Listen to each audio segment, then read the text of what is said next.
Okay, easy enough keyboard. Yeah, I do this with my phone because I'm too lazy to set up my actual crap up there. Blah blah blah. Anyway, and you get these screws here, here, here, blah blah blah. Let's take the screws out. Okay, so I took out all the screws. In this particular keyboard, there's 14 screws. Each of these holes, all across the bottom here. All the screws are out. So the next thing we're going to have to do is take the keyboard apart. If you just lift it up and away, those are all the keys on the front of the keyboard that I was talking about. You can pop them out. Now, what looks like underneath the keyboard is they used to to spring the keys back are these rubber little nipples, right? So these nipples have a little connector underneath them, and as you press them down with the keys, they cause a bridge, basically like a switch. And that's all these keys are. So really, you want to take this off.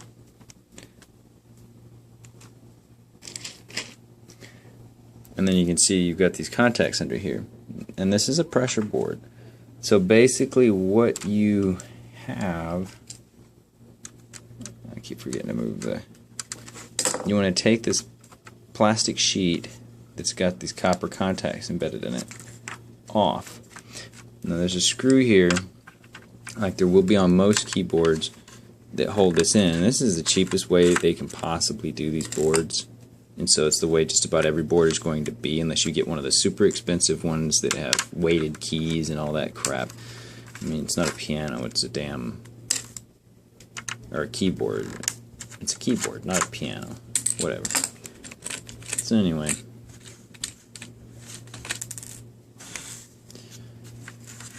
you're going to take this. This is a little processor that goes in to every keyboard that you will ever have, and basically what it does is it processes information minorly as you press keys.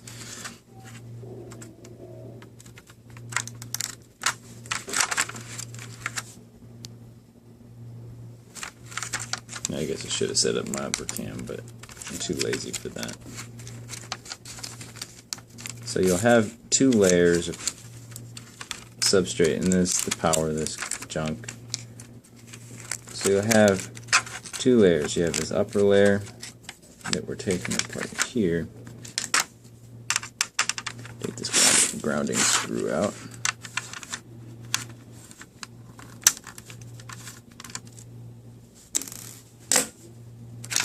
So you have this upper and lower layer.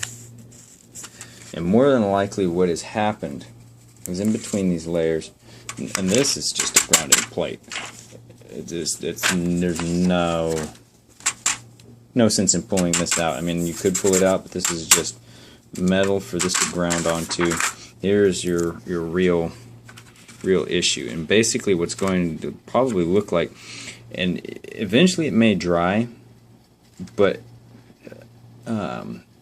you've spilled tea on it, so you say, so the tea is going to probably be in between these layers, and you'll notice that there's actually right there, if you can read that, if I can get the light in the right spot, there's a spot that says top.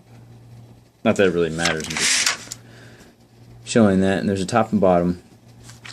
If you take this out and just take a damp cloth and wipe it out of all the tea or whatever you've got in it, and then take it and dry it in between first. Makes you take a dry cloth and dry it completely out. Try to make it as little dust in there as possible, and then put it back together. So slap this piece of junk in here.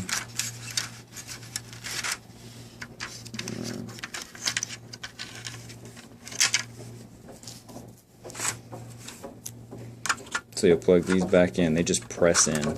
And this, like I said, this is the way most keyboards are. Almost every keyboard that you have, it's a thick bezel keyboard. And by thick bezel, I mean they look like this. They're like, you know, thick.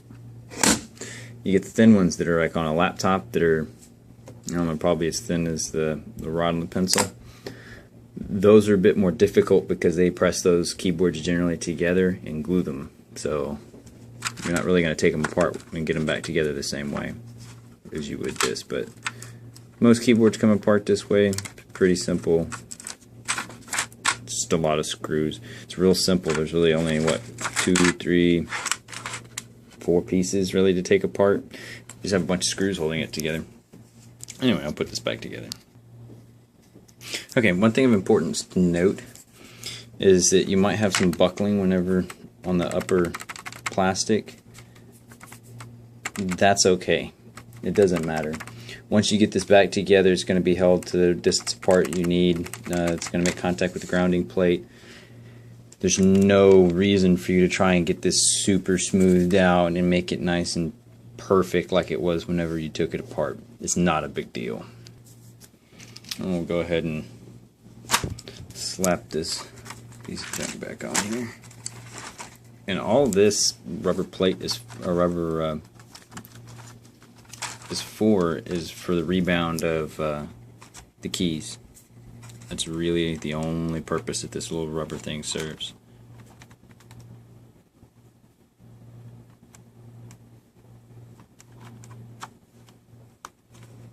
Okay. You'll likely, if you don't clean it, you'll likely have off and on issues, and that, to me, consistent issues are more manageable and less annoying than the off and on junk that you'll probably end up getting. So that's that.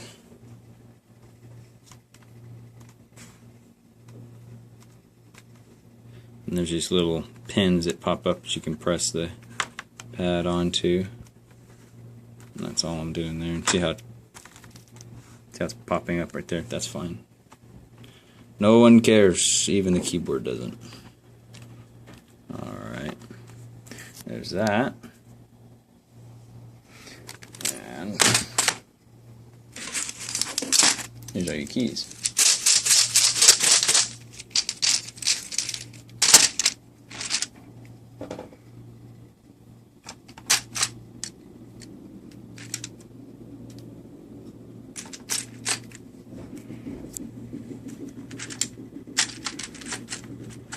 As long as they semi-line up, it doesn't really have to be that great, because once you start getting the screws in, it'll help line everything up.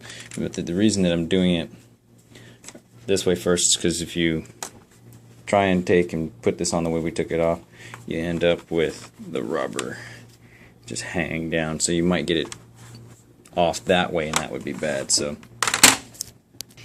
okay, so I put the keyboard on top. It's not screwed together yet.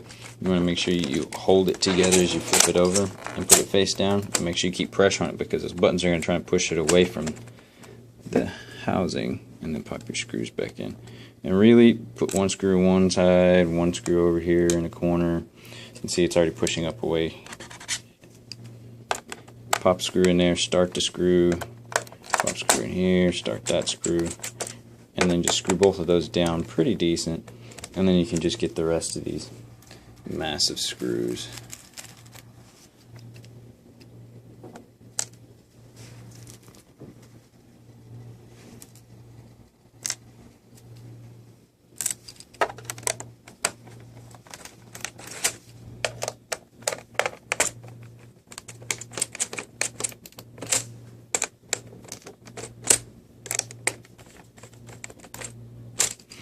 And really, if I really didn't feel like putting all the screws back in, it's fine, because right now everything is good to go. I really don't need to put all the rest of the screws back in. It will make it hold together a little bit better.